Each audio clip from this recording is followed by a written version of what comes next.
this game. Been in this thing for a while. Yeah, yeah, yeah. Been in this thing for a while. Been in this thing for a while. Been in this thing for a while. You don't even know my pain. You can't even match my style. You don't even know this game. Been in this thing for a while. Yeah, yeah, yeah, yeah. Been in this thing for a while. Been in this thing for a while. Yeah.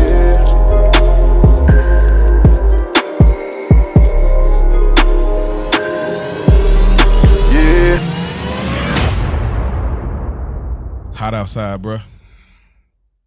Dog days of summer, what they call it. It's a heat wave all across the world. You know, just the other day, it was the hottest day ever recorded in the history of the world since they ever started. Where at?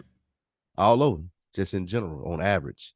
It was hotter across the planet than it had ever been in the history of the planet. That we've been taking, right? They just be making shit up. Man, I do. I'm sorry, bro. Y'all just keep looking. What sounds crazy about that to you?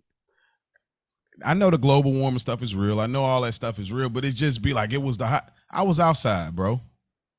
I was outside. Hot, wasn't it, nigga? It was hot, but it was no different than like, bro. I swear I had hotter days as a kid. It's been hotter when we was in the Come on, you was hooping and it was hot, hotter than that. Like, come on, like I they might be true, but it just always feels like there's this constant thing that they do with news and the society we live in, where because we get so stuck at looking at how things were in history and kind of glamorizing that, we're looking to recreate that. That's why we got NFTs. Y'all trying to get a digital license on artwork and trying to call it art. It's not really art, bro. It's not going to have appreciation because the process in creating it is not dope. It's just this thing. It's just going down to see the Titanic. Rather, it really was a Titanic boat, or my wife was showing me something about how it possibly really wasn't, but that's another story. Maybe that's for the conspiracy theories. The wreckage wasn't the Titanic? Long story, yeah. Wow. Because it's this whole thing about the guy that built it. Like I have her send it to me and I'll send it to you. It's just an interesting thing. That's all I'll say. I'm not saying I'm leaning on it, but it's just this thing we do as society, man. Well, you're on to something when you say that. Everybody's vying to keep everyone's attention nowadays. Mm-hmm. Social media, TV, movies. Like, so everybody trying to make a big splash, like you said. Yep. Or trying to give you shit that you're familiar with. Like, we were talking about movies. At one point, I was talking about movies today with somebody. They don't even really make new movies. You don't see movies like we used to see, like little one-off black movies like The Brothers or some shit like that. Mm-hmm. Now everything is like Barbie, Mario, Sonic. Yep. Because they don't want to fail. They know people are going to go buy that anyway. Nostalgia or whatever it may be. I heard something very interesting. Shouts out to Big Jai and Tone on Black Busters podcast, but they made an interesting thing. They said the thing is like the risk taking is different for movies because the return is not guaranteed because there's no DVDs now. So they knew, really don't go to especially for the black community or whatever, like they would green light a lot more movies and take risk with certain movies that, like a Black Knight, for example, like just a random movie, but like because they was like, oh, I didn't do well in theaters, okay, we'll recoup on DVD or VHS. And they would, because people be like, oh yeah, I did want to see that, and they'll cop it there. Yeah, now you can't recoup like that, so it changes the whole trajectory on what movies we're gonna green light. You a movie dude? Do you take the family, you and the wife go out to the movies and shit? Actually, we don't go as often as I would like to, but I really enjoy going now. Like it's not a lot of people. That's probably part of it, and like it's kind of like nostalgic, I guess. It's really dope. Yeah, get your popcorn and shit. Yeah. I went to see The Blackening in the theaters. It was pretty good. I ain't seen that yet. You would like that. You would definitely like. It's right up your alley as a creative. Okay, I gotta see what you would like. This. Yeah, I can pretty much guarantee you gonna like it. All right. But yeah, it's nostalgic. Going popcorn and shit like that. Yeah, it's pretty cool. Okay. But this is not a movie review podcast. We do have a Sopranos review podcast. If you guys want to go check out Good Earners, that dropped on Monday. So make sure if you in season with us for season 2, episode 10, we just dropped the review. Shout out to the good homie Rich, man. Yes, sir. Love that good brother, man. Enjoy in adding him to the pod mix. He tapped in with me on Odd Friday when I did an 8-ball MJG versus 3-6. 3-6. Yeah, we've talked about Mo my struggle to have fun Yeah. Oh yeah. on this podcast. So Yes. people that listen, man, they want to see me have fun. If you didn't see that, that was, I can really genuinely say I had fun doing that, man. That shit was Wow. fucking fire. It's just like to explain what it is, it's like a versus type setup that the Dead End media company does. They'll take two artists, people that are working with the company, they'll play songs of the artist. It goes 13 rounds, hence the naming of it Odd Friday, and whoever has the highest score at the end of it, the fans on their Patreon vote, and whoever has the highest score wins. They tried to play me, Mo. They Yeah. tried to play me. Yeah, they didn't think that I was gonna come in there and represent for 8Ball and MJG. They was kind of on the edge. And I don't know, Spike Yeah. Lou, man. Do you Yeah. got this? They didn't realize I've been listening to 8Ball and MJG since I was 9. Like I literally grew up on them niggas. Or 11, something like that. Wow. But that shit was fun, man. If y'all want to see that, go check out the Odd Friday. However, you know why you are here today. This is another week in the books, chapter 51. Me and my guy Mo. Mo, how you feeling other than hot? Boy, hot boy summer right now. Pause. Dog. Definitely pause, but it's hot. Man, look, I pod through the wire, man. You know what I'm saying? What a Kanye drop right now. I pod through the wire, man. Through the wire. It's we have no air conditioning. That's what he's referencing. I have no air conditioning at this point. It's 90 Lord. degrees. By That's the like time a cuss word to black people. Oh, it is. It's disrespectful. It's that, when it's so cold, you get mad. It's like the reverse. So it's just know that like I'm doing this for y'all, nothing but love for y'all. So, I'm podding through the heat. And so it's good to be here. Y'all ain't had Fridays this good since Fridays was this good. Yes, sir. How you doing, Spike, man? I am good, man. Happy to be here. Be podding another week in the books. You know what we do here, man? Mo came up with a good theme this week, man. We'll get to support in a moment. But first, a couple things have been happening out there, some sidebars, some church announcements, per se. Just recently, Mo, the Supreme Court voted down to keep affirmative action in universities. And what that means is schools no longer have to consider your race on your application when you're applying to a school. They don't have a quota of black people or Asian people or white people that they have to keep. It's just general free for all. You laughed. What do you think about the admission process changes and effect that it have for black men, black people in general? That's funny because that's like you're literally trying to bring back the old times, like I was saying earlier. You're literally trying to go back to blacks only, whites only. Here's what I think. I'm actually not really that mad at it, but what I think how it should be governed is okay, because we do like black historical black college or black what do we call our colleges? Black only? What HBCU. Is it? HBCU, historically black college university, whatever. So here's what I will say, because I think I don't know if there's outrage or not. Maybe you could tell me, but this is what I don't want to see from us. I don't want to see us going into this pity party of like, oh, they're trying to keep us out. They're trying to do this. But then when we do our things, we want it to just be us. We can't have it both ways. That's one thing I'm kind of getting tired of seeing from us. Like we get weird about things. We wanted to we close the doors, just us, it's us, our people black. But then we looking over, and then when they don't let us in, hey, why can't I be in? Why can't I? Man, that's the only thing I don't want to see from us right now. So if they're doing this, fine, but don't block the door for us to have our establishment. That's all I'm asking.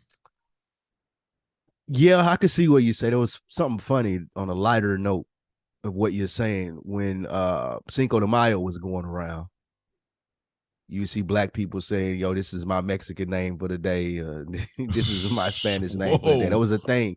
That was a thing on social media. Okay. And there was some Hispanics or Latin or whichever terminology I'm supposed to use. Forgive me for being ignorant.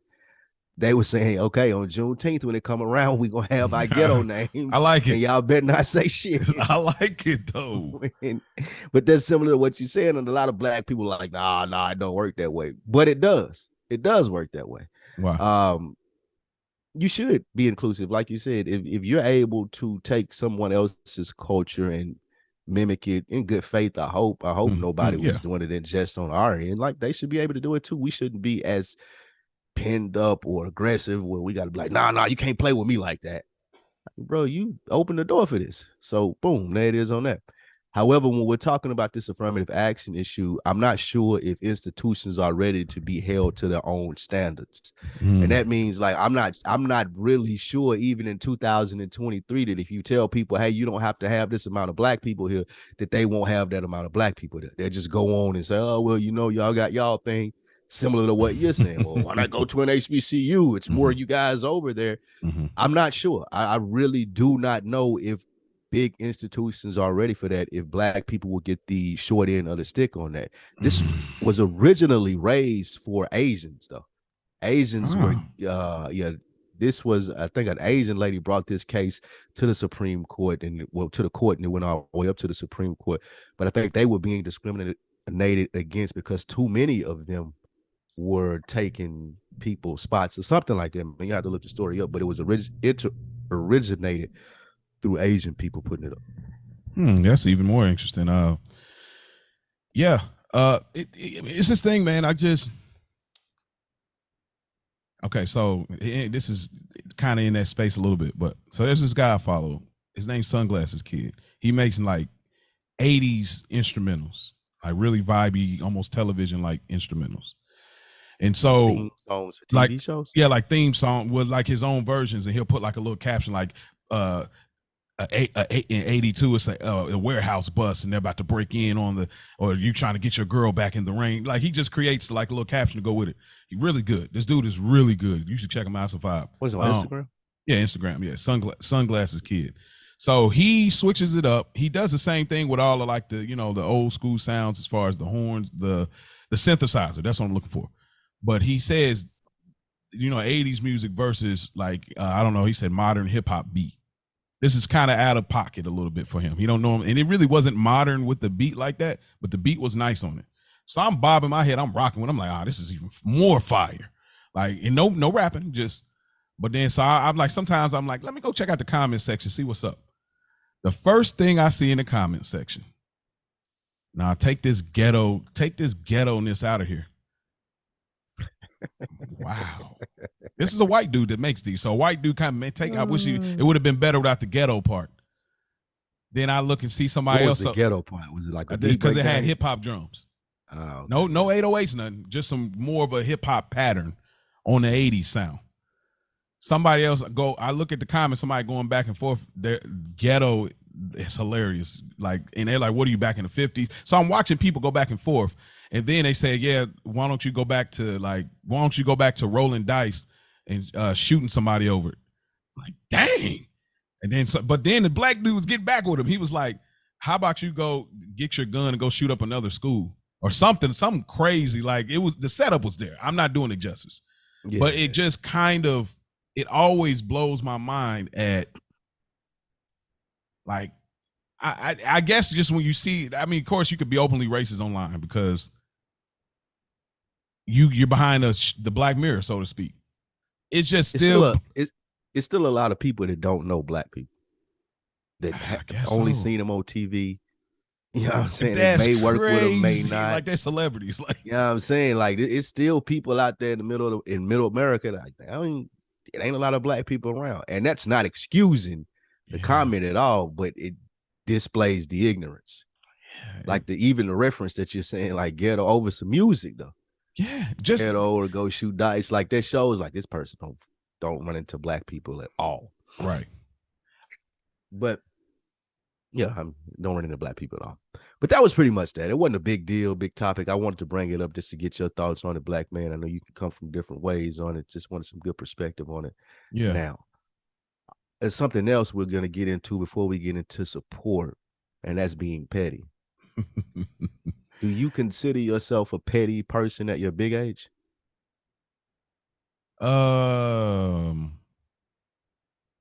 You thinking too long? I got petty thoughts. I got petty thoughts. No, I got petty thoughts. You got to think that long. No, because I got petty thoughts. What's an example of a petty thought? A petty thought. My last job. Yeah, I know. I don't know what's wrong with me, but I know I'm not the only person. I want so badly for them niggas to call me and being like trying to give me my job back.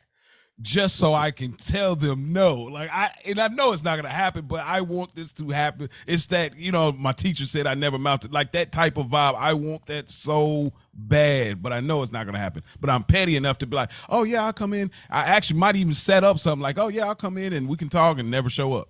Like these are thoughts that run through my head. What is that? Why would you say that it is?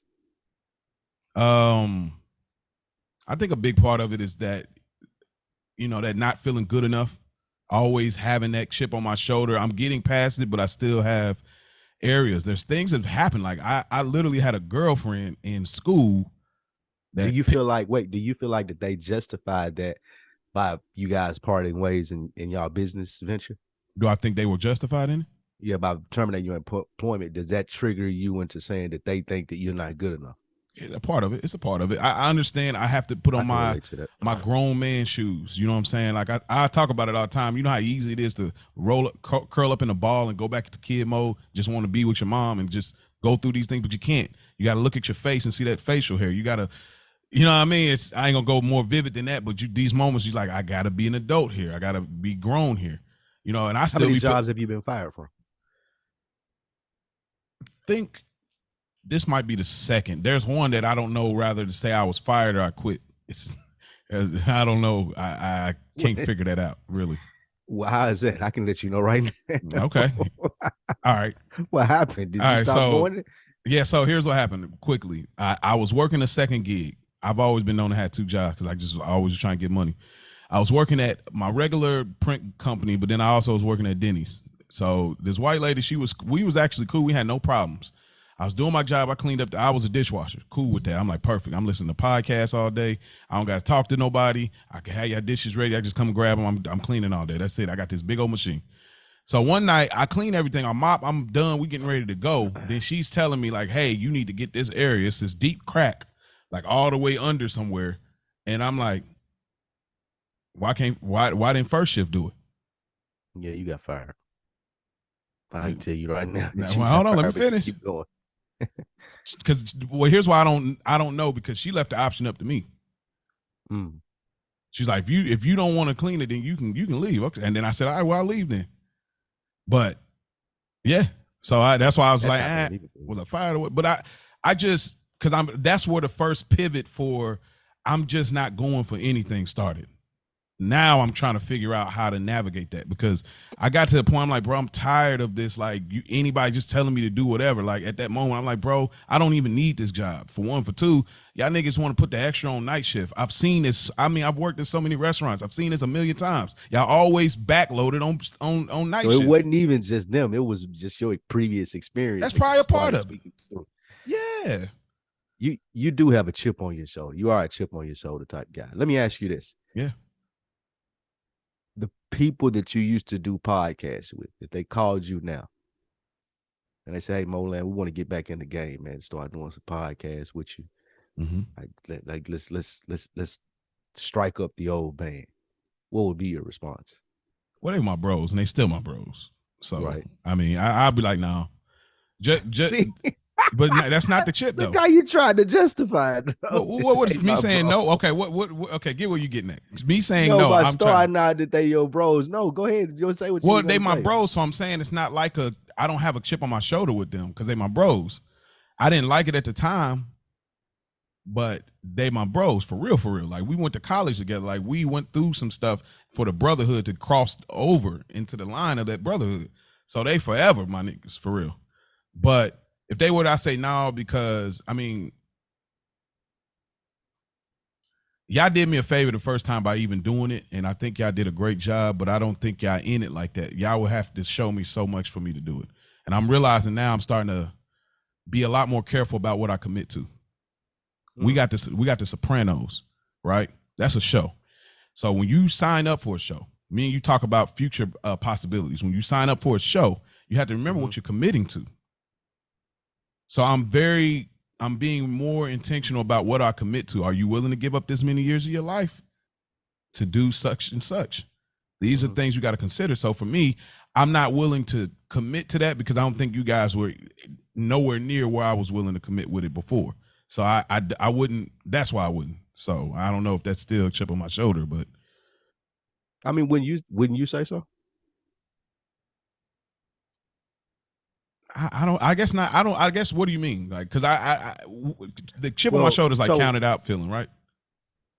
not even counted out. It's just so I feel a certain type of way because of something that you did, and I'm not really able to let it go because it bothered me.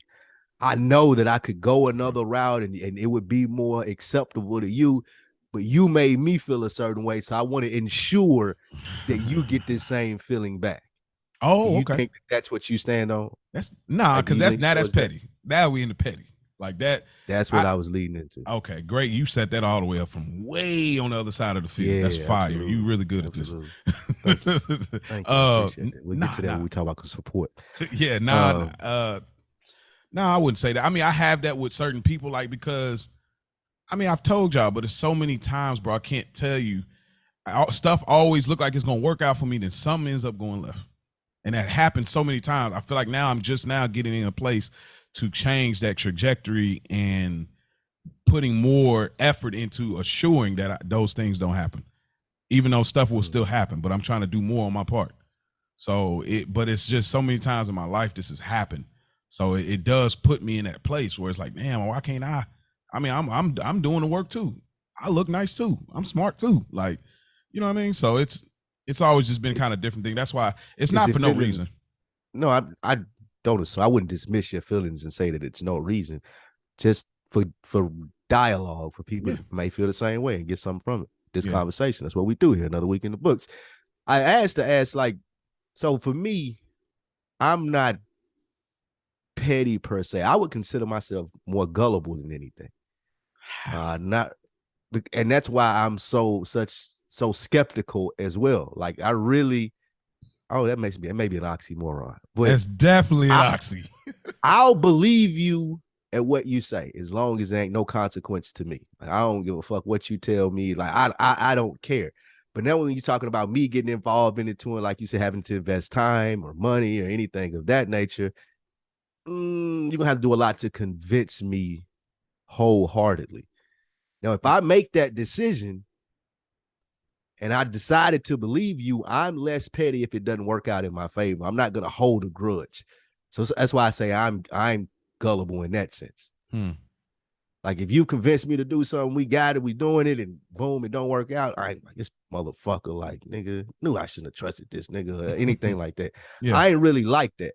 Mm-hmm. I'm a good-hearted person in the sense I feel like that not in my opinion, I would like to think that people are not trying to do wrong by me. Like, that's just the best way for me to be mentally healthy in my life. I don't want to be looking around like, this motherfucker trying to get over on me, man. Let me throw the dukes up or defend myself or make sure, you know what I'm saying? I don't like looking that way. I would rather think that motherfuckers got your best interest at heart because I approach people with the same. Like I have people's best interests. I'm not trying to get over on you in any sense of the word. I'm more petty when someone assumes that about me, that I'm trying to get over on them. So hold on, let me stick a pin there. I was gonna say that rest in peace to our man DMX, but you remember that he said trust people to be them. Like he said, if they're a liar, trust them to be a liar. If they're if they're finesser, trust them to finesse. If they decent, trust them to be decent.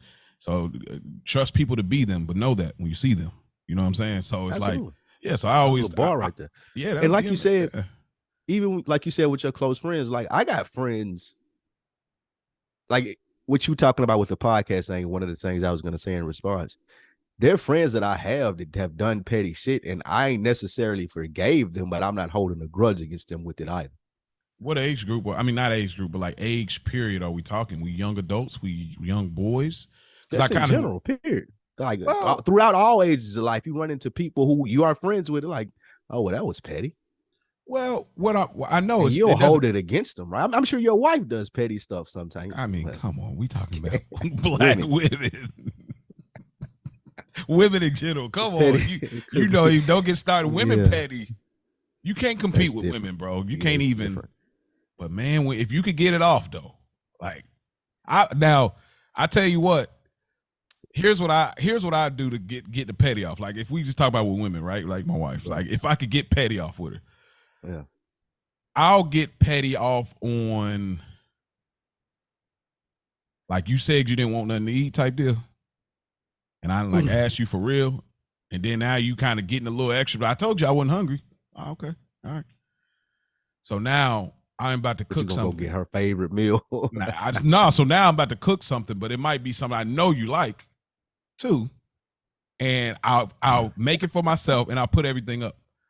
You don't know that I really cooked enough for you still, but I didn't put it up just to be like, oh, you ain't hungry. She coming out, what you cook? Oh, you hungry? Oh, okay, all right.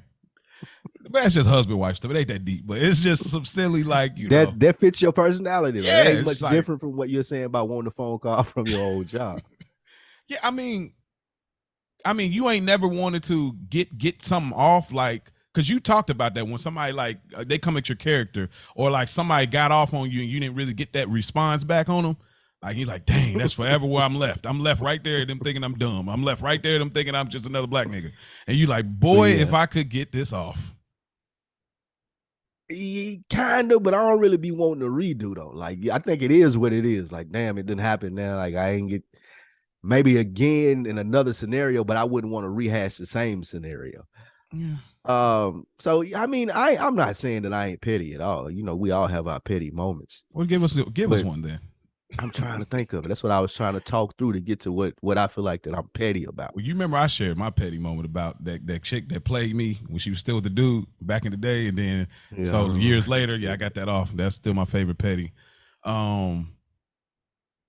I feel like I'm such an empathetic dude. Like I be feeling for people, man. Like I don't this really. This is so petty. weird about you, Spike. I don't understand.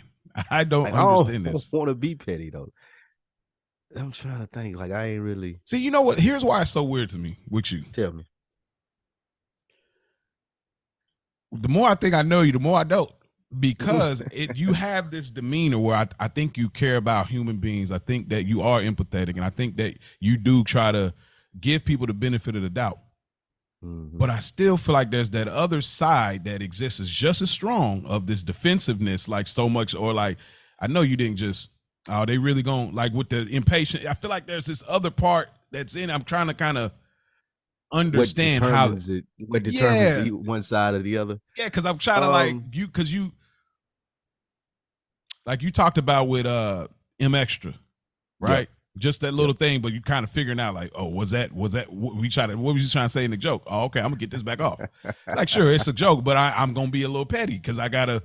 So it's like there's that part too. Because you were a little petty. Yeah, I'm gonna treat you like you treat me. That's the goal. I live by the golden rule. Oh, okay. Yeah, I try. Like I don't ever want to be the first person that's like, oh, that motherfucker did me dirty, man. And now you trying to pay me back or be petty about it. Now, indirectly, it may have been something that slipped my mind, or you that taking it as dirty, but my intention is never to like, there are people who naturally intend to like, I'm gonna get over on you. I'm gonna shuck this person. Oh, yeah. That's never my intention because I don't want people to come that way with me. Mm-hmm. So what does trigger it for me, that's a good point that you drove it to. That is what triggers it to me. When I sense, this motherfucker you're trying to get over. Mm-hmm. Like I'm me, the good-hearted motherfucker that I am, trying to be good. Now you don't know that, and you ain't got nothing to do with that. But for me, it registers more in my head now. Okay, try to get over on me. I was trying to be nice. Now I can be petty. Okay. Now I can be like just the petty motherfucker that you're being. Okay. And even better. So yeah, that's what it is for me. Okay, that makes sense. And it goes back to you. For you, what you said your trigger was, as far as having a chip on your shoulder, is for me, it's when people insult my intelligence. Mm-hmm. Like you're just gonna stand here with me and just look at me however I look, and you talk to me and you think that I'm gonna fall for this bullshit. Now I can be petty. So it's insult to my intelligence. That's when I do the that's where I'm getting. That's where I'm getting. Yeah. So once you start doing that, because that's why I was getting at, because it's like that thing. Okay, that's why would you think you could get that off? See, there we go. This is what I'm saying, Spike. Yeah, that's the trigger. Like, why would you think you could get that off, bro? See, this is where it's weird, because you understand people. You're a great communicator, and you're great with giving people the benefit of the doubt. But then there's that other part of like, wait, what made you think? Yeah. So then that's where I fine line too. But that's what I'm saying. But you always think, well, let me give them the benefit of why they would think that versus, nigga, why'd you think like that? So that's why I was. Unless I just can't, and that's it. That's the thing for me is if I can't figure something out logically, it becomes frustrating for me. Okay. So now if I'm sitting here with what you've done and I can't, I'm like, well, what was that about? Mm-hmm. If there are a couple answers and I ain't really clear on none of them, then now I feel like that you're being petty or something that I ain't understanding. So I am going to look for more understanding. And again, as we said, as you start to ask more questions, you start to realize the motherfucker's real intent. That's why I always tell people asking questions is fucking important. Yeah. Well, what do you mean by that? Why'd you say that? Why'd you say it that way? What you mean when you said it that? Like asking questions, then if motherfucker can't answer, start stumbling, then you get to see, oh, okay, you was trying to get over. Man. Bitch ass nigga. And that's all. So, you know, man, I got to get past. I told you, we spoke about it before. I want to get to that place of asking more questions. But here's why I'm thinking too many steps ahead is my problem. I talked about a little bit why before, but it's like I want to ask more questions, but then sometimes what reserves me from doing it is I'm going to ask this. Your response is going to be a certain way that's going to trigger my reaction that I don't know really how I'm going to react. And I'm always concerned about that my tells you though, as you grow, you got to work on your temper. I know. Man. I mean, it's gotten so much better, but I Yeah. have let a lot go, so I don't know what happens when. I mean, even reading them comments on Instagram, like I can see why somebody would jump in immediately and get mad. Me seeing them words right away is just like, niggas, you serious? You like for real? Fuck? You just open races and on races at 3:00 in the afternoon, just like for nothing. Like nigga, you know what I mean? But at the same time, it's like, bro, don't even get in that warp. It's the internet, dude. Like, don't even be that guy. So, you know, I definitely try to work on it. I don't think I got the worst temper. Like, I used to be way different back then. But still, my reaction not like I'm going to hurt somebody or go crazy, but it's that I don't know. And then if it hits that button of my trigger of you downplay my quality, that kind of like you with your intelligence, you downplay my quality when I've been trying to achieve somewhere and I feel like you look at me like nothing. I've been letting a lot slide and I don't know when the moment's gonna come where I'm not letting it slide. And that's why I'm like, bro, I gotta find an outlet. You know what I mean? That's a part of it. It's a lot of stuff. Golf, there, man. I'm telling you, golf will be perfect. I need something a little more physical. I'm with the golf. And I got invited at my job. Be physical. You should go, man. I will. I'm gonna go with him. He's from Indiana too. He know how to play. He can teach you and stuff. He said I'm okay at it, but you know he's an older white dude. He's just every time we talk, he can teach you how to swing, man. It'd be good for you. It's good. Yeah. I recommend that to a lot of people. I'm start totally meeting a lot more black men out there. Like you'll love it. But so how petty do you think that you are in a sense of like just small stuff though? Like if you're out somewhere eating and the person don't want to give you extra sauce, it's 25 cents. Like, they won't throw you the extra sauce. Somebody accidentally get in front of you standing there like they don't know it. Do those things like bother you? Is being petty, or is this shit you just like what you're just talking about that you're working on trying to let slide? Yeah, I mean, I'm more apt to let people get over on me if it's small stuff.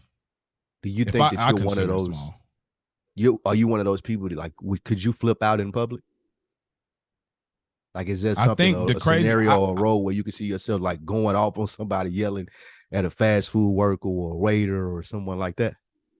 Cashier. I don't know, bro. They would have to be so reckless. Or like everything I'm saying, you keep getting like sassy with me, kind of. Like it would have to be, you know what I mean? Because you know how extreme it had to be for Spike Lee to actually be like, hold up, bro. Like, you know what I mean? You more so it like, would have to be overt. Like I wouldn't. You see what I'm saying? I'm like myself whatever. Doing it, bro. Me too. Because I'm gonna leave before it get to that. I'm feeling, unless it's just like you said, overt. Like it had to be this nigga right here. Like it had to be. Yeah, it had to be very blatant and overt for me to take it there. Like I be seeing people flip out online and shit. I always wonder, like, man, I wonder did they know that they had that in them? Because there really ain't nothing in me that's gonna make me do that with a waiter or an Uber driver or a cashier or anything like that. Like I'm always gonna assume that they ain't meaning it or whatever it may be. They having a long day at work. I'm always gonna be empathetic for the situation that they in. But also, if I find myself lacking compassion for the empathy, I'm gonna be like, all right, I'm out.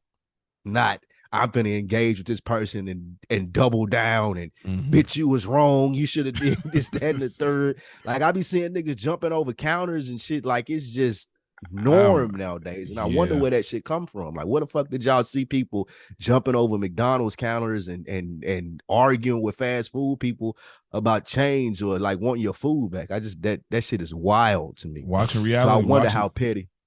I'm about to say Reality watching TV. reality TV, like buying into that reality TV, being around people that be gossiping about fake stories that didn't escalate like they said it did, but they entertaining their friends, homegirls entertaining her girls. Yeah, I had to tell her the other day because she thought it'd be something small as, she asked me for a ride, but she didn't want to give me gas last time. But they'll escalate the whole story to, try to tell me that she wanted a ride. I said, oh, you didn't give me no, like they'll take it always somewhere else would really just say, no, I'm not giving you a ride, or I can't do it today. So it's just these overly sensationalized stories and dramas being presented to people, and they internalize it and believe that that's the proper response, that how they should react. And that's what I believe, at least. Yeah, that makes sense. People feel like that's a norm. Yeah, I'm wondering when did they think that, when they come to that. So yeah, I understand. Yeah, probably Instagram. So pettiness and support kind of one and the same, and bringing that back around. Well, no, not really. I'll get into it. We can talk about it. Okay. But how did you come up with support for the show topic for this week? Well, again, shouts out to the good brother Rich. He's a listener, and he's a good brother, man. Me and him be having some great conversations, man. I got nothing but respect and admiration for that brother. He knows it. He'll hear this when I feel left out, man. Y'all just having great conversations without me. I like great conversations, man. I don't be knowing with you, because like I say, I don't want to. I mean, we used to text more when we first started, but our rapport has built so strong where we literally use this platform to catch up, have conversations, use it as black men therapy and stuff. So it's kind of fire in a way. It's like when you with your girl, and when y'all get further in a relationship, y'all stop texting all day because you want to have something to talk about when we get home. You know what I mean? So it's kind of, we built that kind of rapport. I do hate that though. Like what you said, with that person that feel like they just gotta talk to you, they don't really be about nothing. I don't know if it's me, but none of you, just the random, bro, like I ain't even, and I probably give off that I won't like people. No, I ain't talking about with you. I was talking about in a male-female relationship, like you're saying. Oh yeah, like, I think that females feel like that sometimes because you're my man, that I have to just text you all day versus what you said.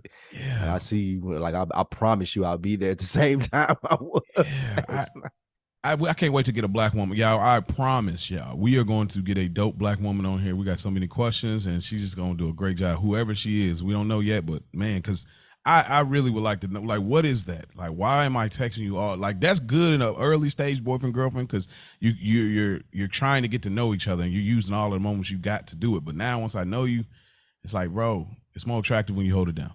You know what I'm saying? Question, do you go days or a day without talking to your wife? Like if you were out of town or she was somewhere and just didn't have time to hop on the phone. So you talk to your wife every day? Yeah, I guess so. Yep.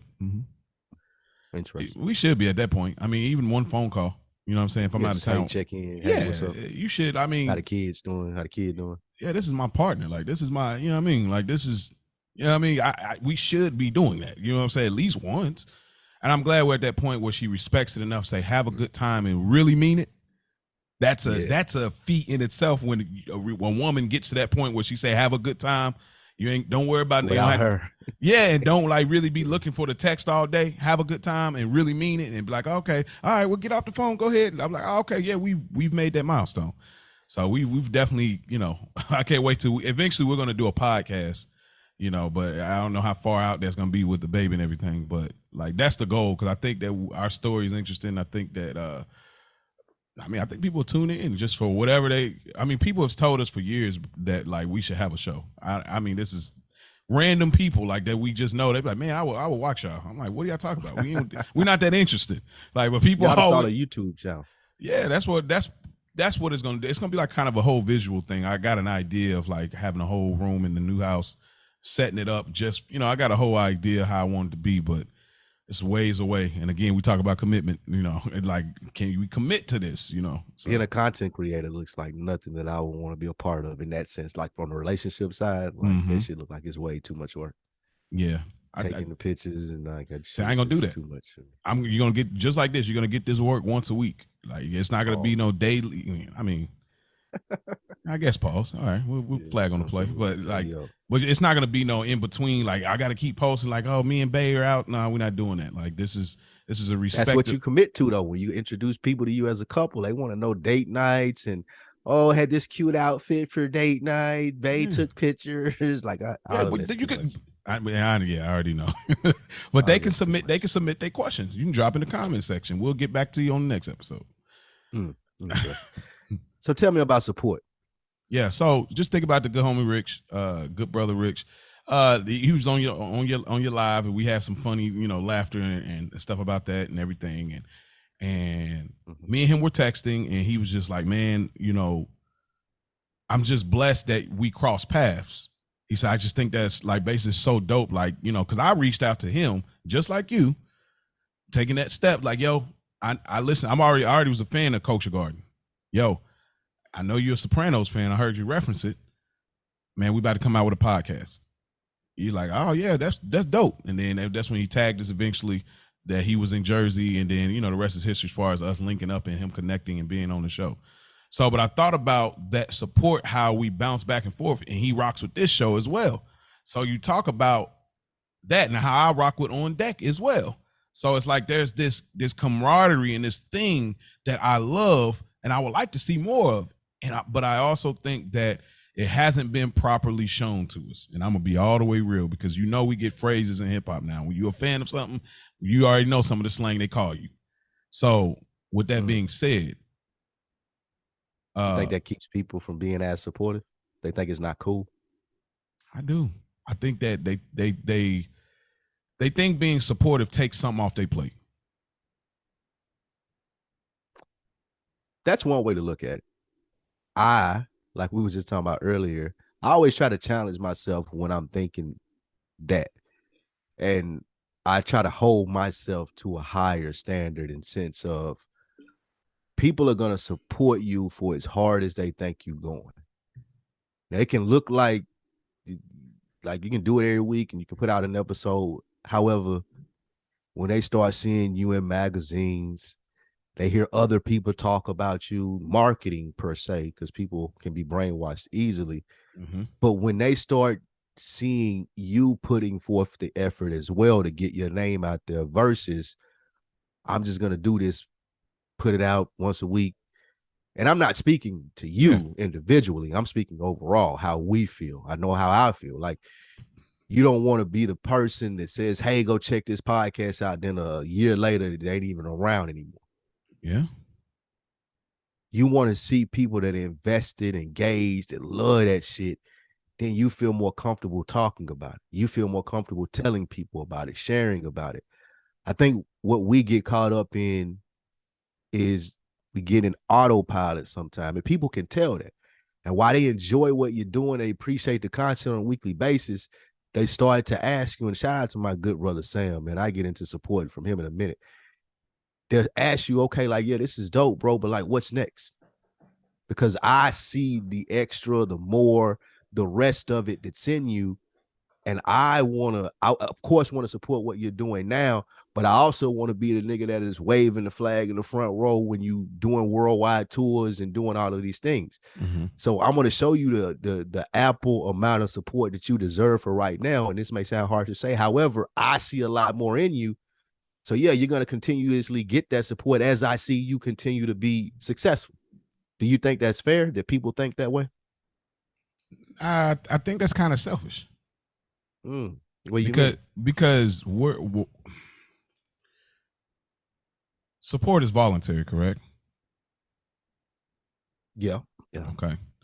Support being voluntary, where do you get off being entitled to, I'm only going to support you for this long because I think you should be this, but you're not there yet. So if you don't make that move or what's next, I'm low key, I'm just going to fall back on it. I ain't got no problem with you. But I think having that mentality, I don't know if that's support more so. I don't know it's a form of support, but it's a weird entitlement, just like we see fans with musicians and actors and all those that are famous in Hollywood. It's that weird entitlement. Even in that video I was talking about, people was like, man, go back to they were telling, nah, don't do this no more, do that. Like that weird support when they do that is weird. I don't think that's, I think that's selfish, that mentality. That's selfish. So what would you say to the person who says, how do I phrase this? So you say that you feel like the people always could support you more. That's what it sounds like you're saying, right? It sounds like you're saying with even, what do you actually mean when you say that? So what I mean is if you're supporting, then you're being okay with what you're supporting, regardless if it goes up or down. You know, if you're supporting, you're good with it. I think that when you come in with a certain entitlement, it's just like, nah, it needs to be this. This is what should be. I think if you want to come in like that, then be a part of the team. That's how I would feel. Like, nah, if you that's fair. You see what I'm saying? So that's fair. So what do you label support then? I guess that's where I kind of lost track then. Okay. Or the definitions of what we're saying differentiated. Because so let's take, for example, like real life example with me doing this, or just support in general for amongst Black men. Mm-hmm. Beyond someone telling you, hey man, I appreciate what you do, it's a good job. Like, what more support would you expect? Like, what do you expect people to do that are not a part of your team per se? Like you just said, that was a good point. Oh, see, that's the thing. I don't have expectations. Mm-hmm. I'm not really an expectation person with people. That's like a thing for me. So I don't really put those stakes in people's hands. Like if you say, you know what I'm saying? Like, hey, yo, I appreciate what you're doing. You leave a comment, that's support to me. You leave a like, that's support. If you, you know what I'm saying? If I tell you I got this going on, hey, I watched your video. I ain't gonna ask did you watch the whole thing or did you like I watched your video, man. I seen some stuff you was talking about. That's support to me. I don't hold the bar high on support as far as what I'm expecting from you. So just giving a part of yourself to the thing that I have going on, that's support. If it's your time, if it's your money, you want to donate something, if it's your comment, if it's your, you know, anything, a part of yourself that you're giving for the cause of what I'm doing. It don't matter how many times. It just matter that you did. That's support to me. And you think that men have a hard time with support? Yeah, I do. What's support to you though, before we get to that part?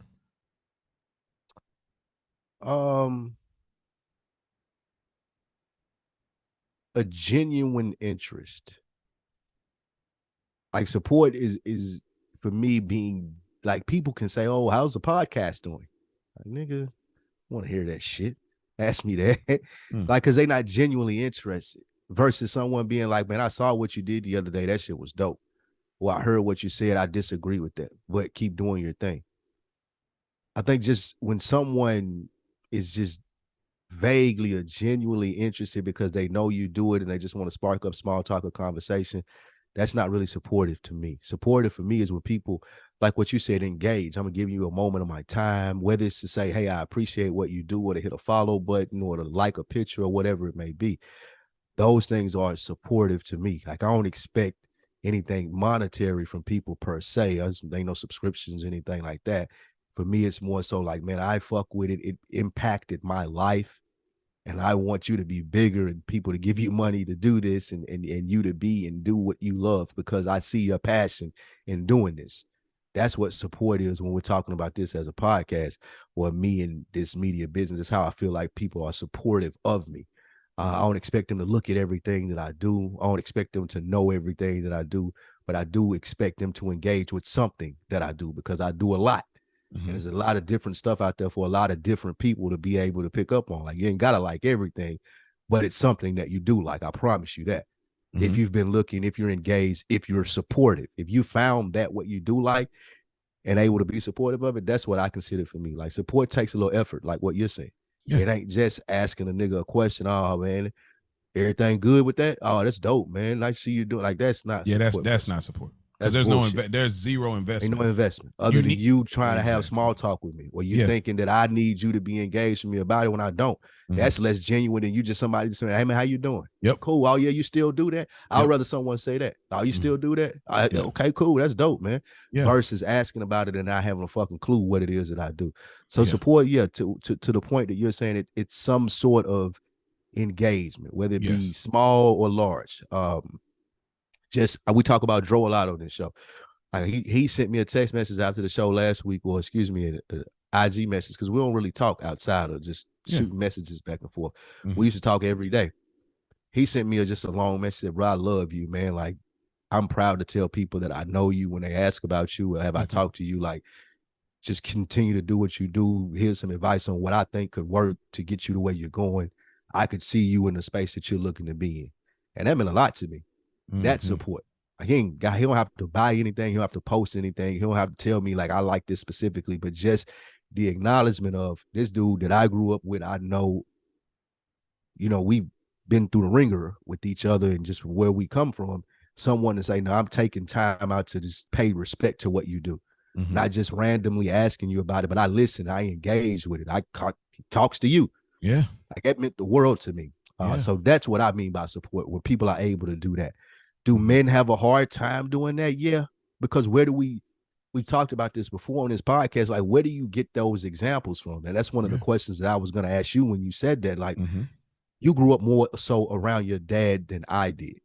Was he supportive of you as a young man? Like, was it sporting events? Did he tell you like, "Mo, you can do this," or "You should do this position," or pause, or anything of that?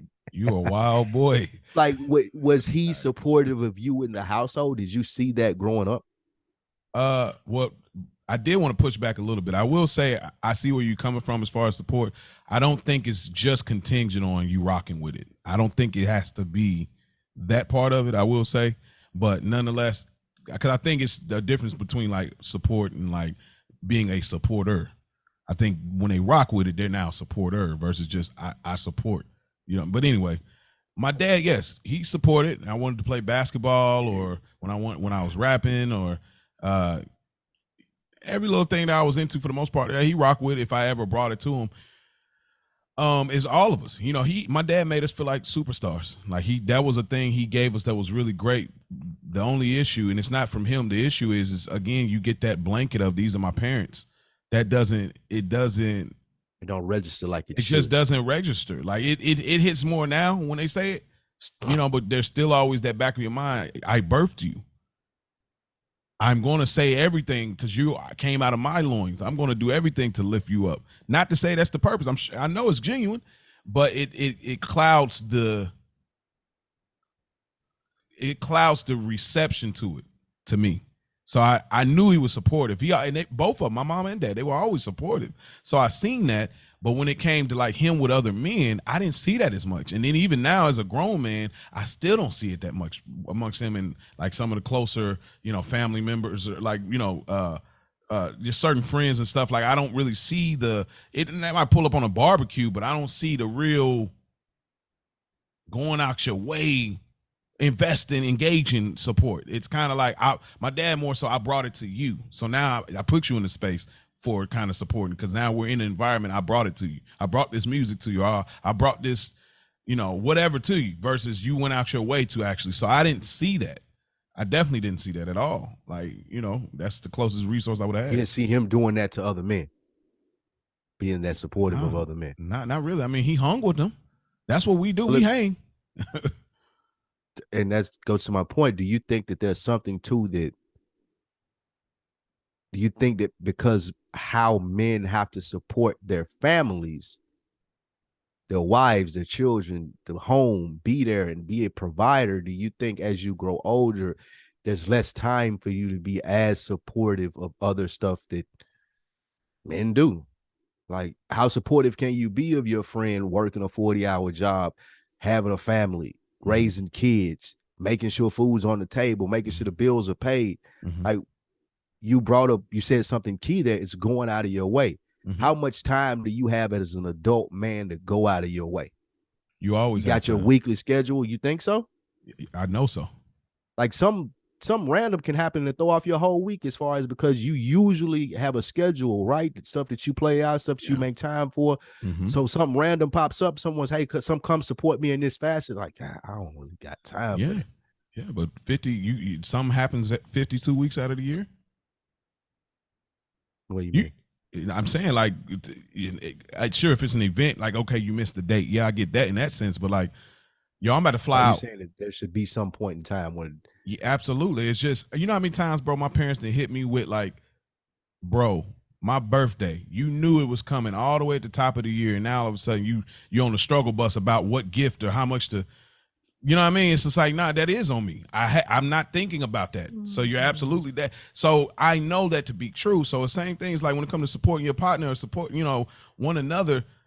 Yes, the women hit it on the nail. Men don't like that when they say it, but they say you make time for the things that you want, and you know. So that's the facts. Like, if you never think about that, like, now, if you ain't in touch with your homeboy, that's a different story. I'm not even in touch, so I didn't know support was needed there. But if I'm in touch with you and I never pop up, I'm never pulling up, like, then that's when I had to bring in the question. It's just not I've learned to get past that excuse of I don't have time.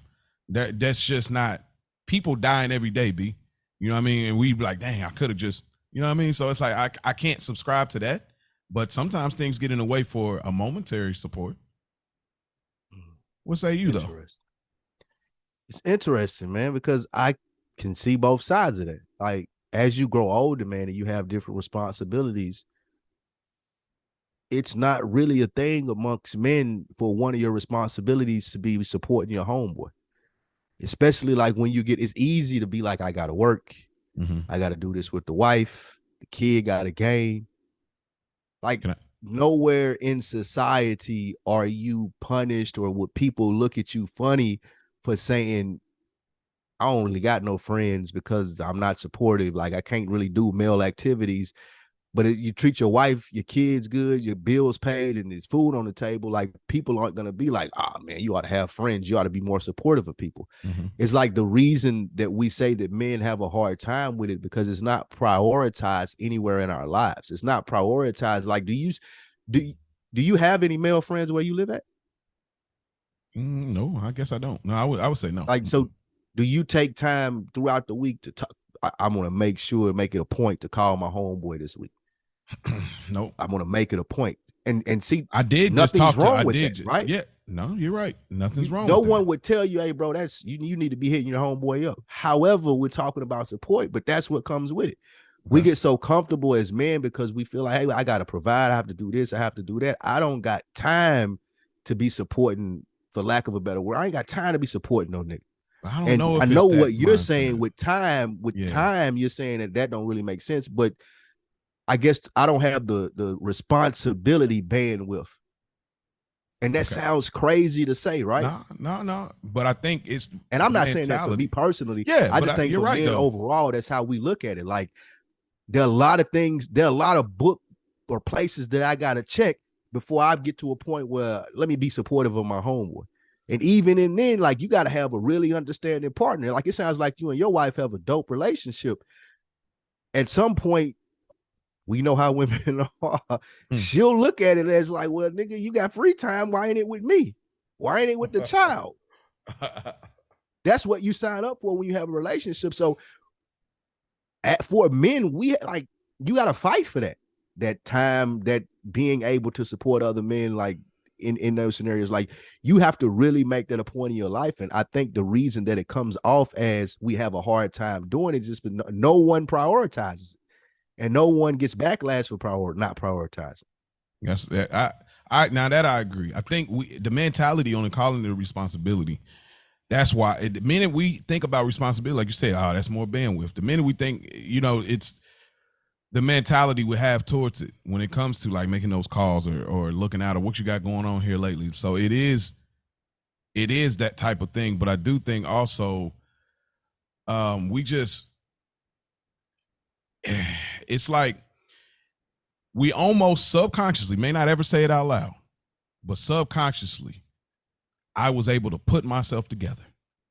As a black man, I got up today. I survived. Nothing happened with the cops. Nothing happened with the job. Nothing happened with my family. Nothing, it's so much that like we be on guard for subconsciously. We're just trying to make sure, baby, I'm just trying to make sure the day go right. By the time we say, whoo, we dang near don't even look across the hall to see, let me check on my brother and see how he doing. See, is he okay too? Did he get his woo off? Yeah, because you almost like did he let his shoulders back today? Right, because you almost like, man, I'm getting it. He should be all right too. You know what I mean? Well, why ain't he? Exactly. Like that's how we look at it as men. Like I'm able to figure it out. Why can't you? Exactly. Not how, like, what type of help do you need or whatever. Like I know how to do this, do that, and the third. You and I from similar backgrounds or places or have a long lasting standing of friendship. Why couldn't you figure it out, or why can't you figure it out? Nigga, we almost have the mentality as to, well, why would I have to call and check on him? He a grown man. Yeah. Like we hear that a lot more than anything. That's a grown man. What they got to do with me? Boy. That's one of our favorite excuses as men to check out from having the responsibility of being supportive. And he grown. How many times have you heard that? Yeah. Or not even you saying it. How many times you heard a lady say that? He grown. Why you got to do that for him? Like, yeah, it's not prioritized anywhere for us to be supportive. And I'm not saying that as a, woe is me thing. Yeah. It's just looking at it from fact of the matter. We're asking the question as to, okay, well, why is this happening? It's because no one cares about it. We don't take the stand to care about it. We don't take the stand to be like, take some example like a men's trip. How open would your wife be to you? Like, hey, me and the boys, man, we going to like Costa Rica, just catching up, being supportive of each other for the weekend, It's going, I just want to enjoy myself. How open would your wife be? She'd be open to it. She'd be with that? Yeah, she'd be with that. Now, take it a step further. If it's 5 of y'all, how many of the 5 dudes that you with, wives probably going to have a problem with that? I mean, yeah, probably. You ain't got to give a... They're not all married, but it's probably one. Right. Probably one. Yeah. But you have to work around that in a sense, because that's not a priority. That would almost come off as weird to someone. Like, y'all taking a guy's trip. Are y'all going to get it in? Y'all going to Dominican Republic and y'all passport bros. Well, now I'm just, me and my homeboys, like women do, like we want to go relax. Sounds crazy to say. Let me flip the lid a little bit more. Okay. Us as black men, we set the bar so low for our expectations, and that's, I think that's just built in just being let down. So controlling your expectations help you to stay built up when you're getting let down. So you're not let down that much because your expectations like, well, I didn't expect anything anyway. So when it comes to support, if all of us, a lot of us be real, let's tie it into like the women aspect. We've been in dope relationships, or we have dope relationships, and we're into something that may not necessarily be conventional, but we'll set the bar as low as, well, you just gave me time to record today. I'm thankful. Thank you for not making a fuss or, biting my head off. When really the support should be like, I heard your episode. I support your dream of what y'all trying to do. Like I heard your episode. Get your little podcast. I heard your episode. You know what I mean? I read your book. I seen what you did at your job today. I watched you at work. Or what, you know what I mean? It's just, even with, now don't get me wrong, women are way better supported than men by far. I mean, we see the sales and all of that and who they're marketing. We get that. Absolutely. So this is women, big up y'all.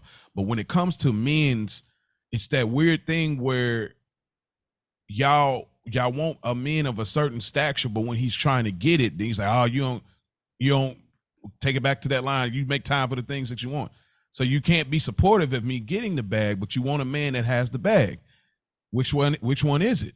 You know what I'm saying? So I see this a lot, and I've dealt with it in certain capacities of my marriage, but she has gotten better, like so much better, because I told her, it's like, that's important to me.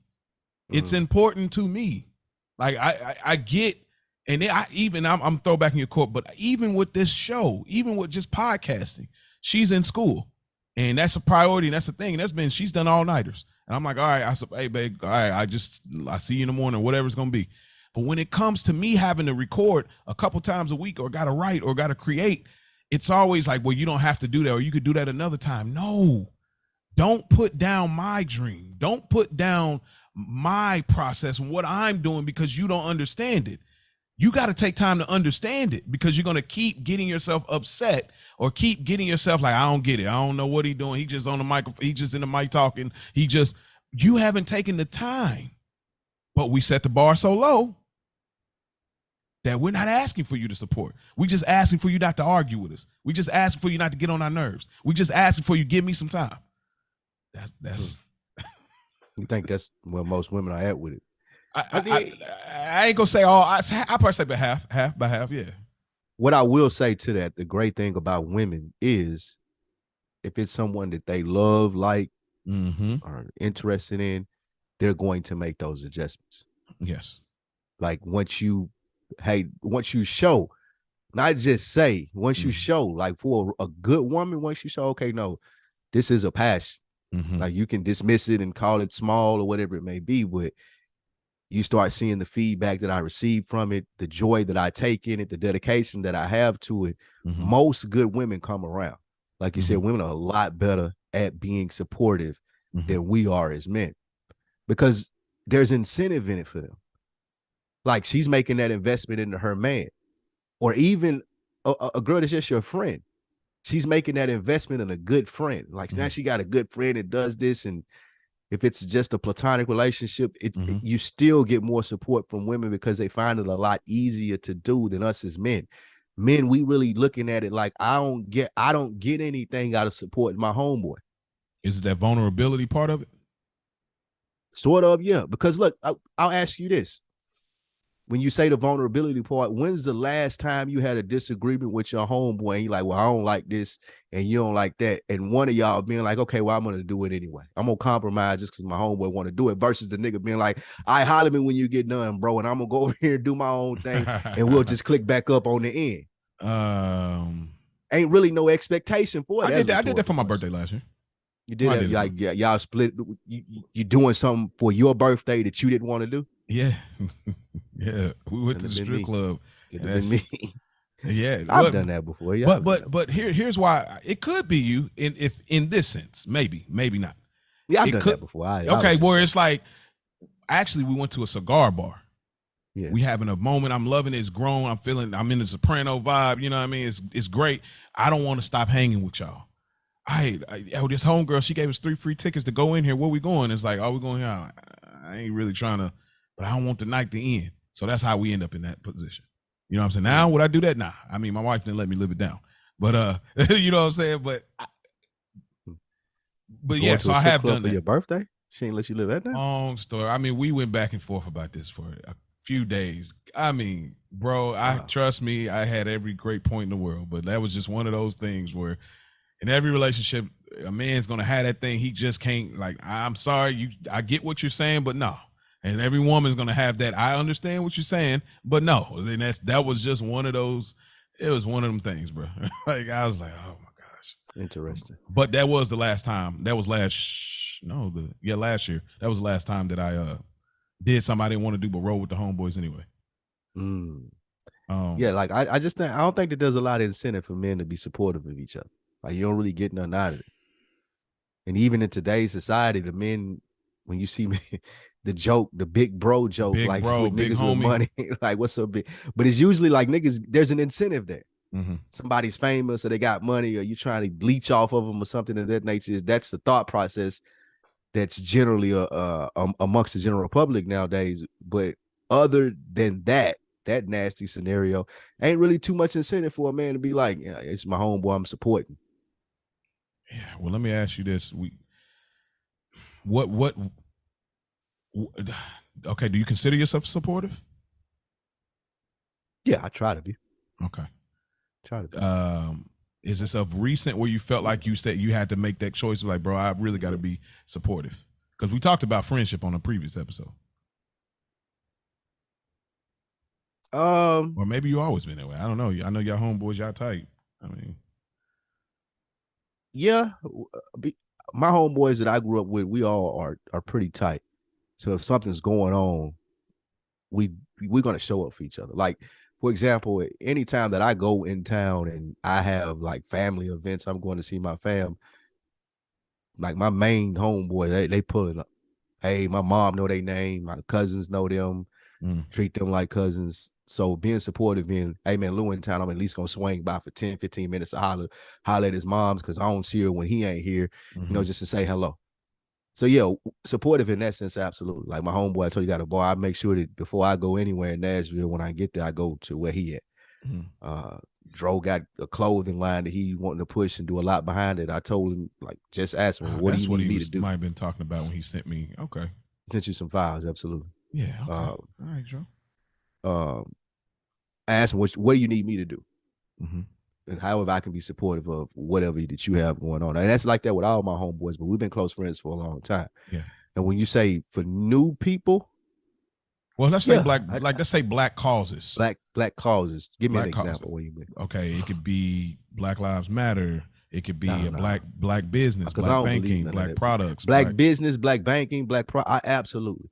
I try to go out of my way to hire black contractors when people are working on a home, or people that you have hired to do service work. I primarily want them to be black. I try to wear black clothing when I can find something that I like.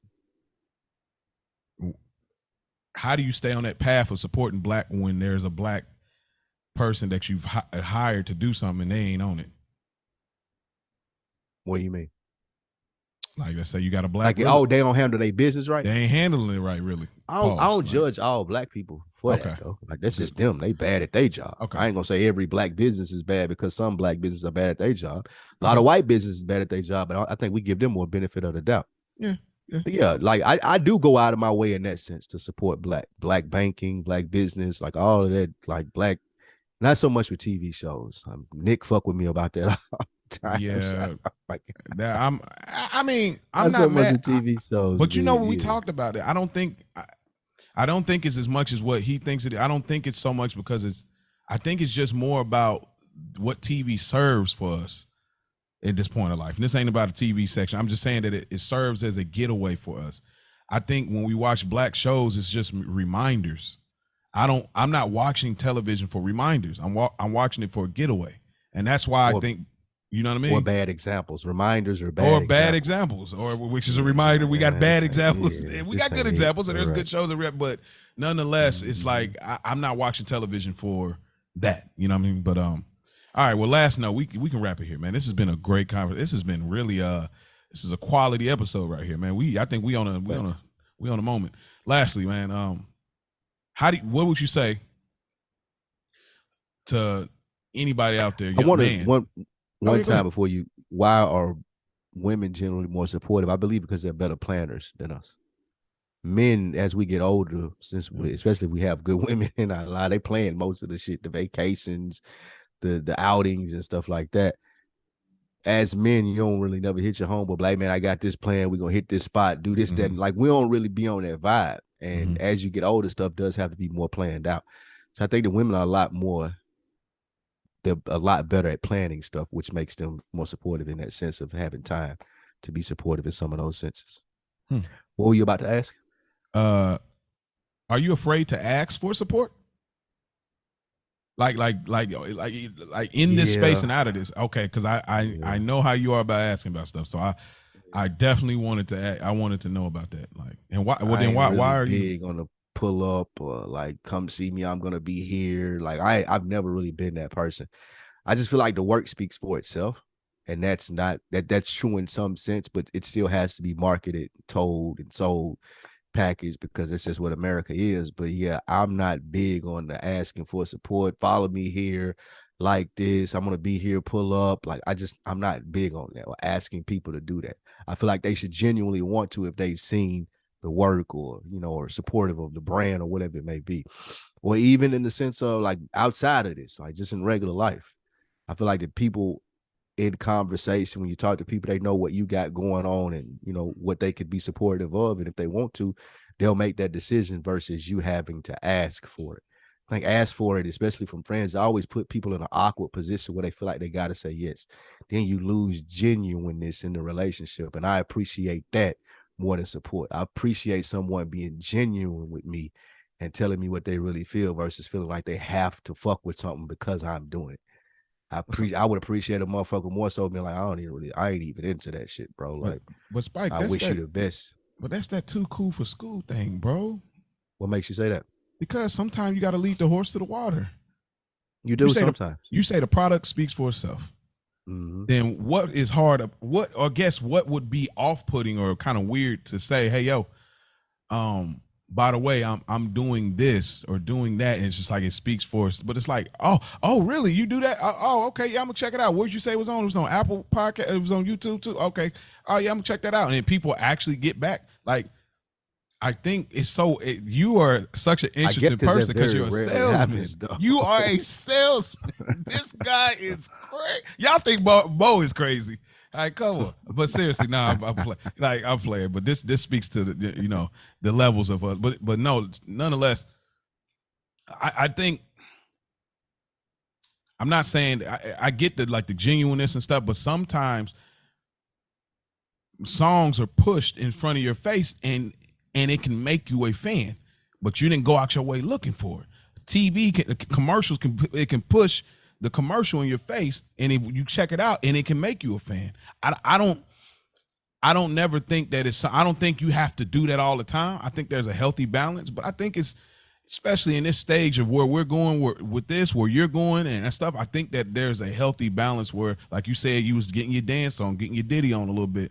I think that those things are necessary because you got your picks, you got the product, and the product ain't quite got there, but we don't have a street team, or you don't have a street team, or we got listeners, but I don't think that, I don't know. I guess I just feel differently about it. I'm not telling everybody I come across if I don't think it fits the bill. But I think if there's a person that's kind of dope and rocking, like I've done it. I was talking to a dad in the park one time, and we was talking. It's like, yeah, man. I was like, yeah. We was talking about hobbies and stuff. I was like, yeah, man, I podcast. You podcast? Really?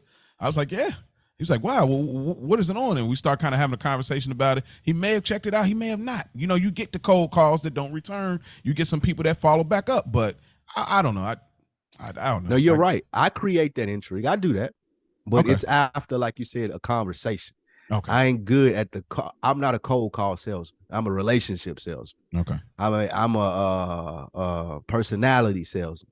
Mm-hmm. So we're having a conversation, like you said, it comes up. Oh, you listen to podcasts? Oh, that's nice, man. Well, what podcasts do you listen to? Mm-hmm. I walk them down that line, but it's never, hey, man, you should check this out, man. I do this podcast. Like, I can't be comfortable with that. I hear you. Like, I have to get more comfortable with that. Like, walking up to a nigga, approaching him, handing him a flyer, like, nah. Yeah. But even when we used to go to Revolt, like we used to frequent Revolt a lot, mm-hmm. When we did On Deck, like I could just go up and talk to motherfuckers, like randomly, just go. I never forget there was David Banner. Oh yeah. And I'm around to this story. I'm not sure it may another week in the book may not have listened to it. Yeah. I went up to the nigga. I like, man, I fuck with you heavy, man. I don't really listen to your music or nothing like that, bro, but your message and everything. And he was kind of taken aback by it. And he like brought me in tight for the big gorilla hug, like just you know what I mean, asserting dominance. Yeah, like you a little bit. Yeah, exactly. Well, I ain't that much taller than me. He's just like a buff ass nigga. Real husky, yeah. Yeah, real husky ass nigga. But to that point, I say, yeah, I can go and sell myself, talk, have random conversations with people, mm-hmm. lead them down the road of, hey, this is what I do. Do you enjoy this anyway? Okay, you should check this out. Versus just the cold call pitch. Like that's, yeah. But it's so hard because it's like, how much time does it take to say, hey, yo, versus I have to build to it's a hard thing, but I'm not the marketing dude either. So I'm not marketing, I'm not the sales. I mean, if I get it, I'm like you, if I have a conversation, then I'm like, yo, check this out. Like I actually got us a listener at work just because I was just somehow talking about it and she was like really into it. But and it was least expected, like a white woman. So, Italian woman. So you never know. So, but yeah. Anything else you want to talk about before I ask this last one right here, bro? No, man. What would you say? What would you say to conclude it? Like, black men is like, man, maybe I do need to be more supportive. I don't know how to do that yet. How do I do that? I want to be that for my brothers, and I'm looking for it too. I need it too. I didn't realize it. What would you say to that person? This is gonna sound real simple, but try. Sometimes we that's what we forget to do as men, black men, more especially. Me, nonchalant bag, or just pride, whatever it may be, where you feel like I don't have to ask or just keep it as usual. Just try. Ask the question, Try to do it. Pay attention, observant, like we said, and try to just allocate some time to supporting somebody that you fuck with. Okay. We heard it here first. Absolutely. I agree with him. All right. Well, before we get out of here, Spike, what you got going on, bro? Same old. Another week in the books. Again, appreciate you guys checking us out on Deck TV Podcast on Wednesdays. Dead End Sports is taking a break right now. We'll be back at beginning of August when training camp for the NFL opens. Couple of movie reviews. Sopranos, of course, good earners. And that's pretty much it, man. What about you? Yeah, it's same thing. Good earners Monday. Shouts out to Rich. Go check. Matter of fact, here's support right here. Go check out Rich, Scoob, and Ray P. Yeah, y'all like this. This is support right here. Here's how we do. I bet they're gonna do it on their pod. Maybe not. But go check out Culture Garden Podcast. They review black classic movies. And they do. Rich is different. All of them are different, but Rich is really different. They tell you about who was originally casted. They tell you how the script came off the ground. They tell you who was original directors, how it failed, the original. They be having like all of the deep cuts, bro. I mean, they're exceptional. They are exceptional. Fire. So I want to show the same love, bro. Y'all are exceptional. So go check out Culture Guard. And they got another podcast. We got y'all. They reviewing Run the World right now. They do television review as well. Well, Rich and Ray P. So go check them out. But outside of that, speaking of television, go check out my audio drama series, Roll, the audio drama series. Wrote, produced, star, designed, all of that good stuff. That's it. Absolutely, man. This has been another week in the book, chapter 51. Appreciate you, bookworms, joining us. We are out.